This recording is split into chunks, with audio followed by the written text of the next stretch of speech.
Let's trim. But first, coffee. All right, we're gonna trim our matching bowls that we made the other day. First thing we wanna do is check our thickness. If you remember from the throwing video, we left the bottom a little thicker so that we could have a foot. I'll take the pin tool, stab it into my pot until I can feel it from the inside. And then once I pull it out, then I'll mark it on the bottom corner. Now make sure that when you are doing that, when you're stabbing your pot with your needle tool, that you're doing it from the outside in and not the other way around. You have a better chance of it leaking if you're going from the inside out. So once you have your thickness marked, I'm attaching my bowl to the Giffen grip right now. You can use many different things to attach your piece to the wheel head. You could do wads of clay, you could use a foam bat, you can wet the wheel head just slightly and make it suction on. There's many ways of doing it. The Giffen grip is probably one of my favorites just because it's really easy. So I use it quite often. I do have a lot of students that like using the wads of clay, so use whatever works for you. This is just something that I enjoy using, so I use it quite regularly. Now I'm going to hold the pot with my left hand, and my right hand is going to be doing the trimming. So I want to go right in the center, and when your wheel is moving, you'll be able to see where that center is. So look for the center. I had marked on the side of my pot the thickness. Of course, I don't want to go that full thickness down, otherwise I won't have a bottom anymore. I'll go right through the pot. So I want to decide how thick I want the pot, and then that's how far I'll go down. And then I'm going to trim the sides after I made that divot in the very center, marking my depth. Now I'm just going to get the sides how I like them. And once you can see where the side meets the bottom, it will give you a pretty defined line if you're not trimming in a full circle. If you just kind of round it up, then you might not be able to see that line. But if you just follow your pot with your trimming tool up the side, you'll be able to see a defined line from the bottom of your pot and your side. And that defined line is where you're going to start your foot. On this spot is where I'm going to trim, and I'm going to go straight down, holding my tool very steady. You'll see one hand is always on the pot, while it's also touching my other hand. So both hands are going to work together. I'm staying stable by resting my arms on my legs. You can see here, I trim straight down, and then I have this excess clay. I'm going to remove it. We don't need that, it just is that extra clay. So remove that and get the shape that you want. And that straight line was the outside of your foot. So now we have an outside of our foot. We need to figure out how wide we want our foot, and then we're going to make another line exactly the same as we made that one. Just go straight down in one spot. Now we have our thickness of our foot, and the very center there we have clay that just needs to be removed. When you're going down, make sure you don't go deeper than that divot that you put in the center of your pot at the very beginning. So I like to use this little edge of my tool, and I hold my tool with my right hand up as close to the blade as I can. I scoop my stool back so that I can really be crouched down with my arms or my elbows closer to my knees.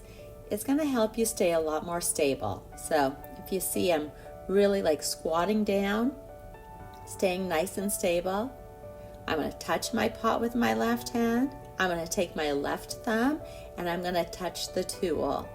That way both hands are working together. Keeping your hand as close to that blade of your tool or closest to the end of the tool where you're working, that is going to make it so it can't vibrate also. So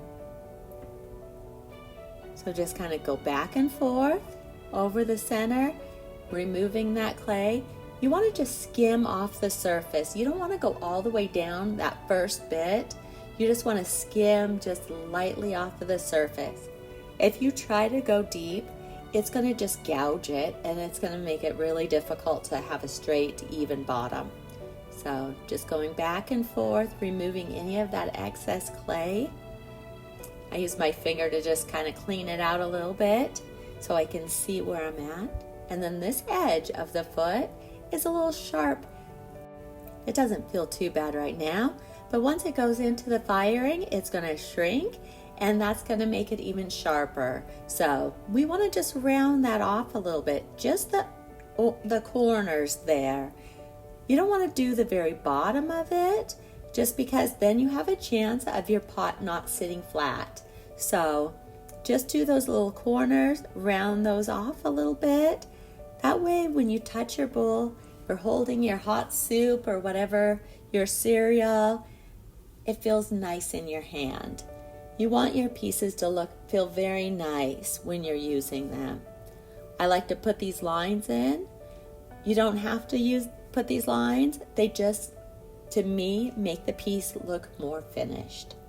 So, but if you do the lines, remember that you did them, because you're going to want to mimic that on your next piece. You want both of your pieces, both of the bowls, to look very similar. If they don't look very similar, they're going to look kind of silly when we attach them to each other. So make sure you sign one of them. You don't need to sign them both, but make sure one of them is signed. So here we have our twin bowls. They look very similar and they're the same height, and that's kind of what we're going for. They don't have to be absolutely perfect, and even if one was a little taller than the other, it will still work.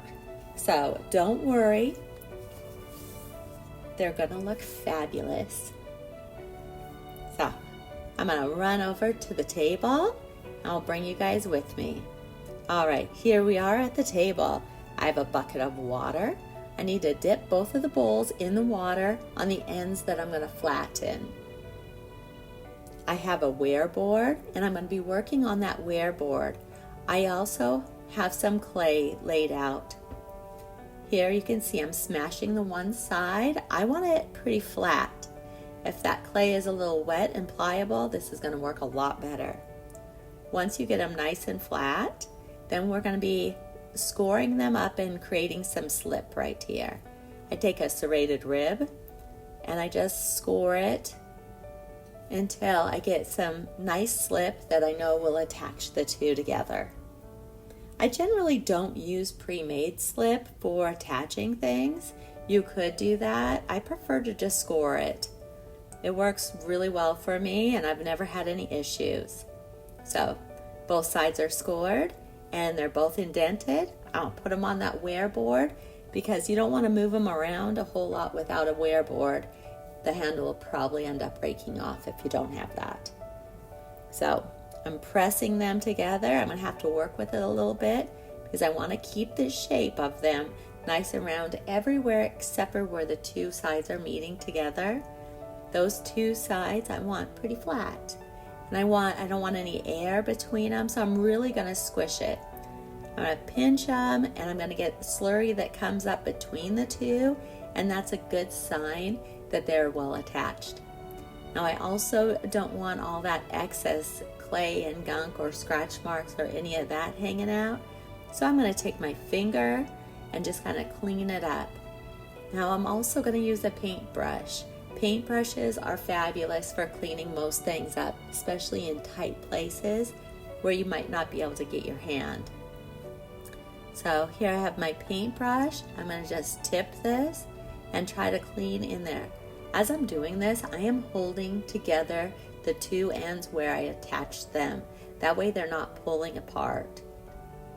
You have to be really careful with this because it's really easy to pull them apart, and then you'll have to kind of start over of attaching them. So once you have them nice and attached and you're happy with it, now I have my clay and I'm just kind of bending it into a U shape.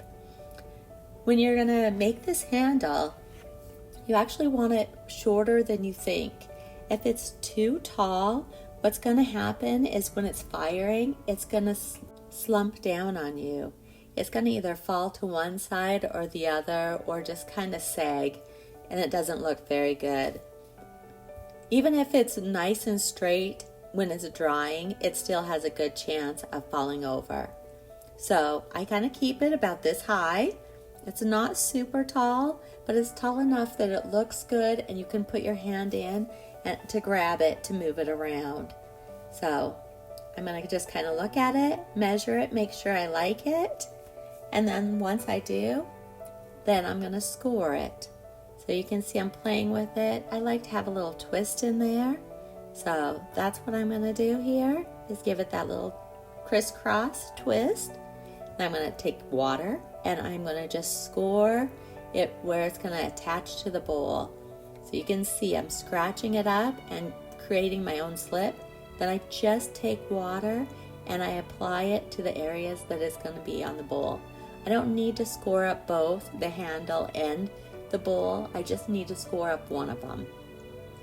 I always choose the handle to score because then I have less cleanup in the end.